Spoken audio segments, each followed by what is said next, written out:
19 trestných hodov za sebou využili Ružomberčanky v tomto stretnutí.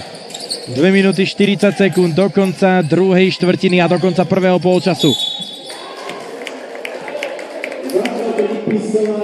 Bož s faulom odpískaný.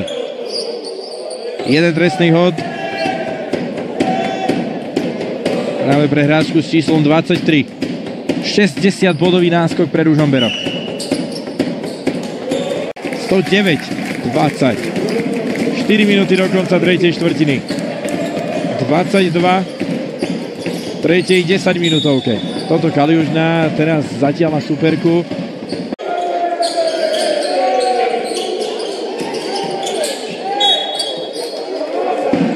No a faulovala teraz s 11-kou Alexandra Rejdugová. Tie bude strieľať Lívia Pistová, hráčka, ktorá dnes zatiaľ jeden z 3 trestných hodov premenila. 33% úspešnosť. Premieňa aj štvrtý, respektíve premieňa štvrtý a teda druhý trestný hod.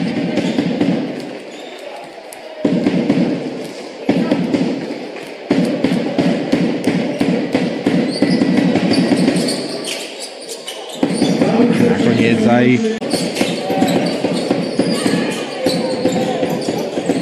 Vodesné.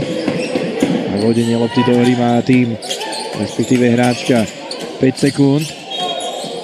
Ďalšia. Teda o 99 bodov. Ten náskok bude väčší, ako mali v dnešnom zápase Piešťanskej Čajky nad Trenčínom. Bude to dokopy aj najvyšší počet bodov nastrieľaných. Dokopy 7.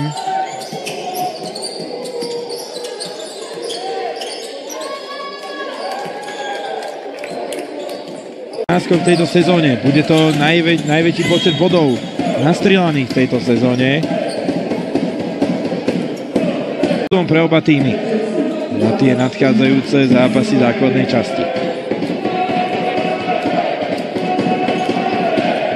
V rámci nej hrá každý tým celej palubovky. No, toto treba pochváliť. 133-35.